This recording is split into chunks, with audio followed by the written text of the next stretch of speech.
Hello everyone, welcome to Common Touch of Fantasy, and my name is Paul. This is a video about my favorite comics from October. Starting with the graphic novels I read.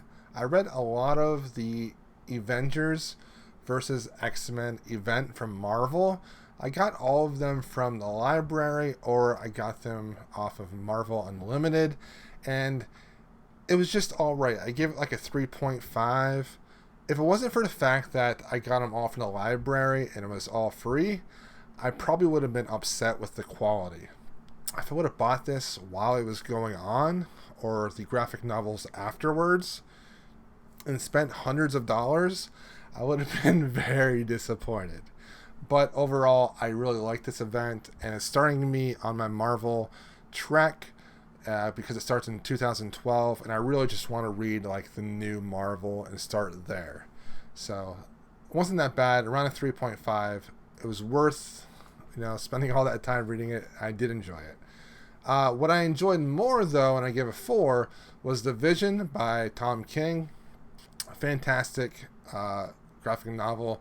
I read this on Marvel Unlimited, and I read the first story arc, and it's really dark. It's not a superhero story at all. It's about these sentient androids fitting in and having this weird type of ideology about the world and those around them.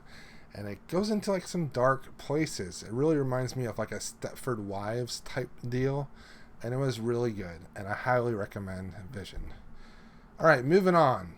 The top 10 comics of October 2016. These are all single issues, starting with number 10, Superman number 8 by Tomasi and Gleason. This is the tribute for Dwayne Cook issue, and basically we have Clark and his son John and their dog going to this island where there's dinosaurs on it, and we get these amazing scenes like this pterodactyl attacking both John and Superman.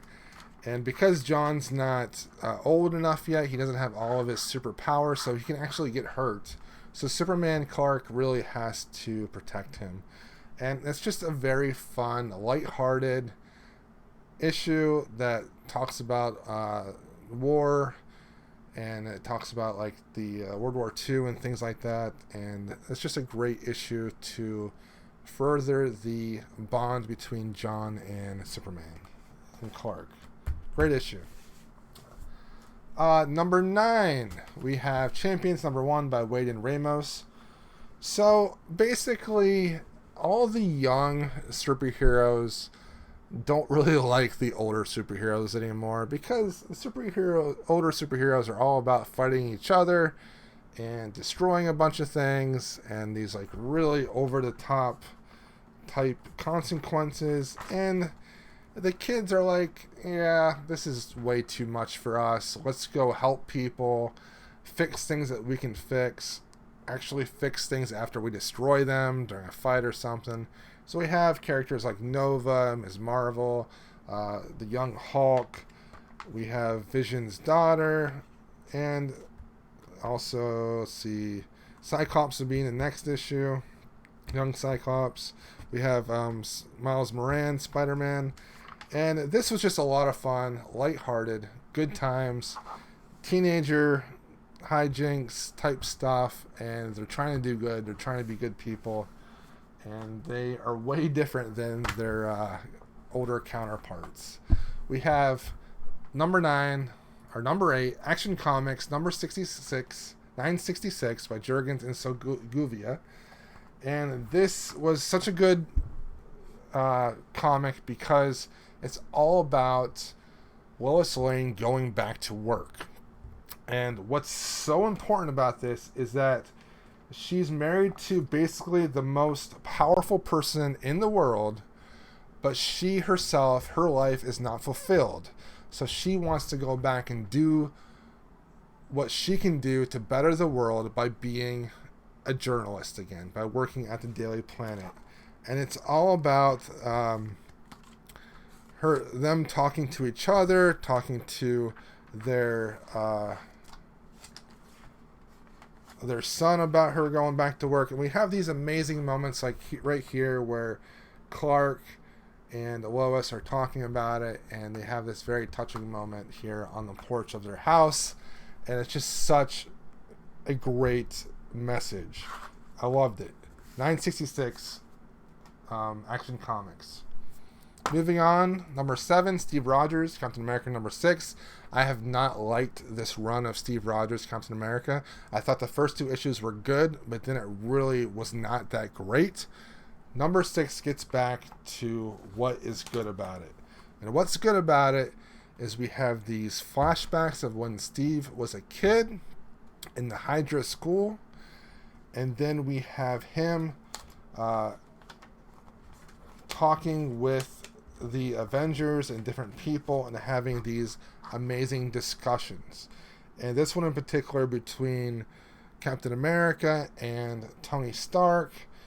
And they're talking about things going on with the Civil War II plotline, and it's just really good. This issue is very much a dialogue-driven issue, and the past sequences were fantastic, and it was just really good. And I gave that one a 4 as well. I gave all these 4s.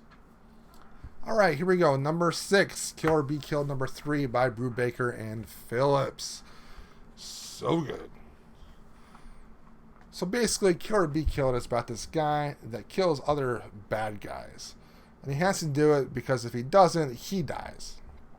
And so in this, he doesn't kill anybody, but he is talking with his love interest, also his roommate, and someone that's actually dating somebody else. And this is a very dark comic. At times, it can be a little bit rough around the edges, but it is so good. And the reason why I like it so much is because the art is fantastic, for one. But there's these amazing side descriptions, and also there is a ton of this inner monologue type boxes with the main character going about his day, thinking about why he has to kill people and different things like that. It's really good. Kill or Be Killed number 3, one of my favorite runs right now. We have number 5, Reborn by Millar and Capullo. This first issue was fantastic. I don't want to spoil this because what happens is really interesting and magical, but just know that the art is amazing. Capullo is one of my favorite artists, if not my favorite artist in comics. And it's all about this woman that's dying. She's remembering her life, remembering her husband, her kids, remembering a lot of different things, having these touching moments with people that work at the nursing home, people visiting her, and her time of life is coming to an end. But something happens. And I don't want to show it to you, but it's amazing, and it's beautiful. Yeah, it's fantastic. It's fantastical. Amazing story. Very interesting. Can't wait to see where that goes. Okay, 7 to Eternity, number 2, Remender and Opena. This is high fantasy, really complicated plot. And it's mostly about this man that is sucking up his pride and going to this like demon overlord and saying, you know, take pity on us and I'll give you my life. Because his family ran away a long time ago, his father did, to get away from this like overlord type character that's really evil, and he's trying to make a deal now. But, you know, crazy things happen. The art is amazing. The art is like basically looking at professional digital art. It's just really good. Not a lot of dialogue, but the art really makes up for it. Fantastic. Number 2, 7 to Eternity by Remender and Opena. High fantasy comic book. All right, moving on. Number 3 is Detective Comics number 943 by Tynion IV and Martinez. This continues to be my favorite superhero comic book out right now. I really like it. I like the Bat family being together, doing things, being like an X-Men like team. And it's just such a good story. We have Batman, we have Batwoman, we have Red Robin, Spoiler, Clayface, and Orphan. And they're all on this one team.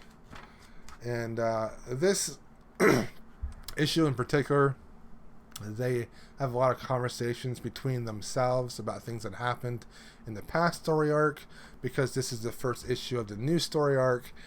And it's just so good. I love the interactions between these characters. The interaction between Bruce Wayne and his cousin Kate, who is Batwoman. I love it. It's so good. And that's my top one for a superhero comic. Number 2, the Black Monday Murders. Number 3, Black Monday Murders is probably my favorite comic right now. Dark, complex, a thriller, horror, fantasy mashup about politics and economies and banks and magic money. Oh, it's so good. In this issue, they are interviewing this guy at the police station that is kind of not convicted, but arrested for the murder of one of his people in his bank that are on this like special high quality council that's really like a cult kinda, and it's just really good. And we get things like this where there's just like a ton of words, and I like that. It really mixes up how the story is told, and I really enjoy that. I love this series so far by Jonathan Hickman and Tom Coker. It's so good. But my favorite comic of October was Hadrian's Wall number 2 by Higgins, Siegel, and Reis. I liked this issue. This is everything I want in a comic. Science fiction and mystery, a whodunit mixed into one. A murder that happened on a spaceship. Some guy floating out in space was murdered. The investigator has to go in, and his ex-wife is on the ship, and the person that was murdered is his ex-wife's husband, and it's just crazy. What we get, though, is we get these scenes where we get a lot of facial tics, a lot of facial expressions, and I love that in graphic novels. Now we get a nice close-up of their face, and what they're saying with their face goes along with the scene, and I just really like that. It's a great whodunit. He's trying to figure out who killed the person, and he's investigating all the people, and it's just such a very good comic. I really enjoy it, and it's my pick of the month. Hadrian's Wall number 2 by Higgins and Siegel. So that makes 5 Image comics, 3 DC comics, and 2 Marvel comics. So mostly Image. I usually sign on Image and DC. I'm happy to have a couple Marvel comics in there this month. Thanks for watching. Those are my favorite comics of October 2016. Thank you.